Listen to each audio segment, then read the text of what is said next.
ऐसा लगा अंत में बताइएगा जरूर।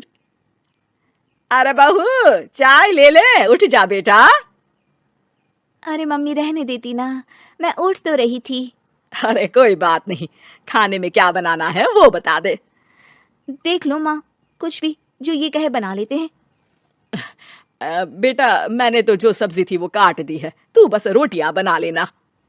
ये हर रोज सुबह का सीन था ममता के ससुराल का। एक दिन पड़ोसन कहती है, अरे बहन जी, सारा दिन काम करती रहती हो, थकती नहीं क्या आप? बहू क्या करती रहती है सारा दिन? अरे वो भी कुछ ना कुछ करती ही रहती होगी। अब इतनी भी बूढ़ी तो नहीं हूं मैं जो बैठ जाऊं कि सामने काम पड़ा है और मैं बैठ ही रहूं। अरे लेकिन बहू की तो आदत खराब हो जाएगी जब सारा काम आप ही कर दोगी। अरे ठीक है ना, कम उम्र में हमारी भी शादी हुई थी। अब आजकल के पढ़ने लिखने वाले बच्चों को सारी जिम्मेदारी लेने में भी तो वक्त लगता है। बहू है तो क्या हुआ, मेरी बेटी की उम्र की ही है ना। एक उसे भी देख लो, चाय बनाने के सिवा आता ही क्या है। ममता से सारी बात करती है। हाँ मम्मी जी ही ज्यादा काम करती हैं, इसमें कोई दो राय नहीं है। लेकिन मैं भी क्या करूं, ऑफिस और घर के बीच जो वक्त मिलता है उसी में काम कर लेते हैं, है ना। दिन बीत रहे थे।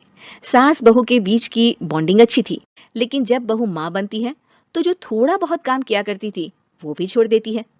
बहू ये ले, तेरे लिए बनाया है, इसको खाने से बच्चा और तू दोनों स्वस्थ रहेंगे। ठीक है माँ जी। माँ जी वो बच्चे के लिए गद्दे जो सूख रहे हैं ना छत पर, जरा ले आइए ना। तभी वहां पति आ जाता है। अरे माँ रुको, मैं ले आता हूँ, तुम मेरा खाना लगा दो। माँ किचन में चली जाती है। पता है बगल वाली डॉली है ना, वो लोग हमारी साइड के हैं। उसकी सास ने तो उसकी हड्डियों को मजबूत करने वाले लड्डू बनाए हैं। उसे भी बच्चा हुआ है ना। पता नहीं मम्मी जी क्या पानी सा उबाल कर दे देती है, मैं तो बस वही खा लेती हूँ। अरे तो तुम्हारे साइड बनता है तो तुम अपनी माँ से बोल दो, वो बना देंगी। आहा, माँ की तबीयत ठीक नहीं रहती, तुम जानती हो ना, कैसे बनाएंगी वो। अरे क्या हो गया सासू माँ को, कल तक तो फेसबुक में किटी की फोटो डाल रही थी। अच्छा अच्छा चुप रहिए, डॉली की सास ने बनाया है, तुम लोगों का भी तो फर्ज बनता है। तभी वहां सास आ जाती है। ये ले बहू गर्म पानी की बोतल, गर्म पानी पीने से पेट अंदर हो जाएगा। नहीं नहीं माँ जी, गर्म पानी पीने से प्यास नहीं बुझती। अरे पी लेना बेटा, वो बगल वाली डॉली को तो जानती है ना, जो तुम लोगों के साइड की है। तेरे साथ ही उसका भी बच्चा हुआ था, बेचारी का कोई ख्याल रखने वाला नहीं। सारा काम करती है और रात में बस एक लड्डू खाकर सो जाती है।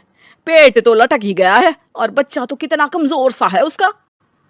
अच्छा माँ, क्या बात है, डॉली की ये हाल है। क्यों मैडम, क्या कहना है आपका। पता है मुझे, किसी के पास मेरी सास की तरह सास थोड़ी ना है। नहीं नहीं बेटा, ऐसा नहीं है, मेरे लिए तो तुम सभी मेरे बच्चे जैसे ही हो। ममता को समझ में नहीं आता कि वो सास में कैसे कोई बुराई निकाले, क्योंकि हर कोई उससे उसकी सास की तारीफ ही किया करता था। एक रोज ममता के घर उसकी ननद आती है। अरे भाभी, मुन्ने को तो 6 महीने हो गए, आप अभी भी बेड पर हो। आ गई है आप, कैसी हैं बुआ, बच्चा होने के 6 महीने बाद आई हैं आप। भाभी अमेरिका दूर है ना तो वक्त लग जाता है, अब इनकी छुट्टी अभी थी तो सभी आ गए। वैसे माँ कहाँ है? थकी हारी सास बेटी को देखकर खुश हो जाती है। माँ इस बार तेरा वीजा तैयार है, मेरे साथ चलने को तैयार रहना। हाँ बेटा मैं तैयार हूँ। अरे ऐसे कैसे माँ, मैं कैसे मैनेज करूंगी? कैसे मतलब, जैसे मैंने किया अमेरिका में, आप इंडिया में कर लेना। वैसे आपका तो मायका भी पास ही में है ना। हाँ वो तो है, लेकिन वहाँ माँ के पास वक्त नहीं होता, ईश्वर भक्ति में उनका सारा समय चला जाता है। भाभी बेटी परेशान हो तो माँ का ध्यान आरती में कैसे लग सकता है? समझ में नहीं आता। वैसे भी अब माँ को मैं अपने साथ ले जा रही हूँ, माँ को विदेश घूमने का शौक है ना। ममता मन मारकर चुप हो जाती है, लेकिन मन ही मन सोचती है कि वो कैसे सारा काम मैनेज करेगी।